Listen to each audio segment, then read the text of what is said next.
having dementia can be incredibly disorientating with no present memory and no direction orientation.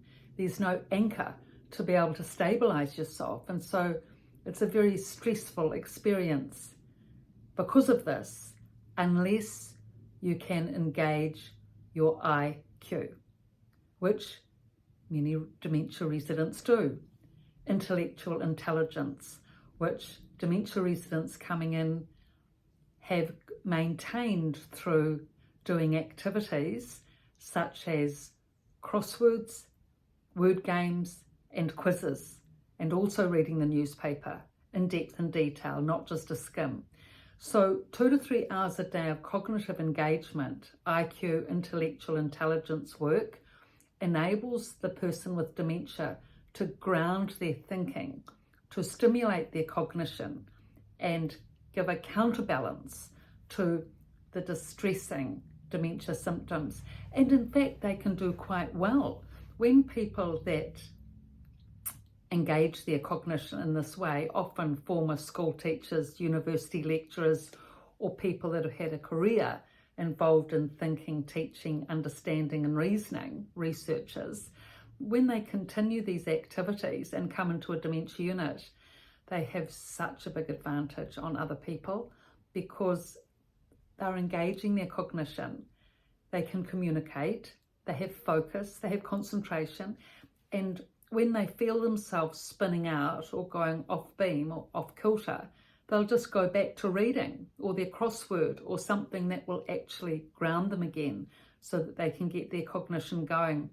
It's much more difficult for those people that have, say, been farmers or worked in a store or whatever, that haven't had that practice of, reasoning, thinking, learning, teaching all day at work.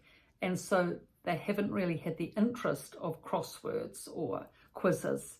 And if you haven't had that as a lifelong interest, it's pretty much impossible to be able to, I haven't seen anyone pick that up, except in a group context, be able to pick up doing quizzes and crosswords independently. In a group context, yes, the odd answer they might reply to, and they might watch quizzes on TV, etc.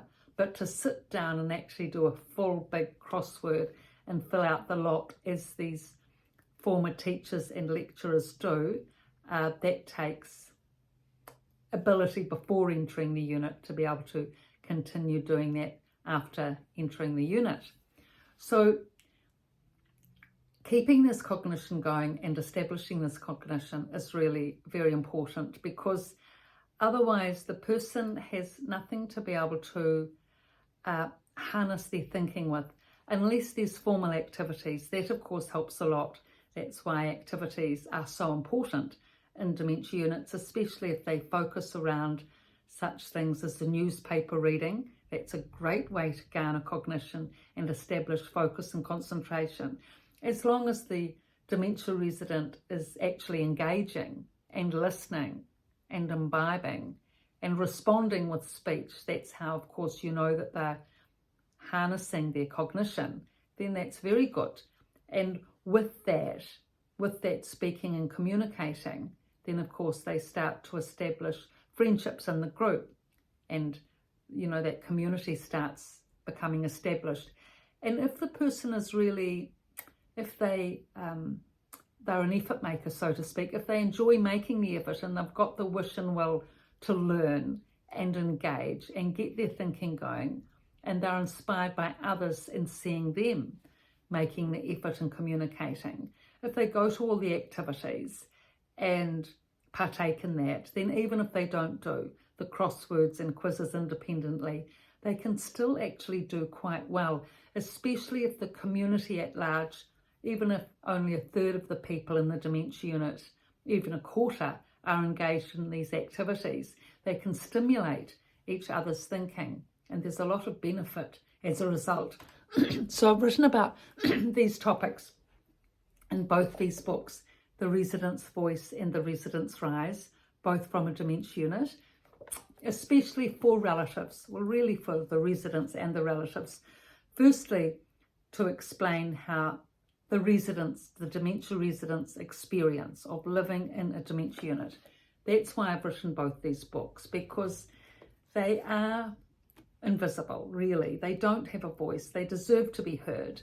And so their experiences, without mentioning names, without mentioning where I worked, have been explained in these two books in a novel format in the first half of both books, and then the second half of the resident's voice is about everything that can help when a person first goes into a dementia unit, and how to help someone once they're living in and established in a dementia unit, and the challenges that can arise, which they do, and how to cope with those, especially around anxiety, anger and depression, which are really are the big emotional problems that people have in dementia units. But so much can be done, especially if from the start you set things up well with the person in the dementia unit, with their room and their bedding and their, all the things explained, in these books, how to set the person up well. If they have their own little retreat in their bedroom where they can go to and they can direct themselves there,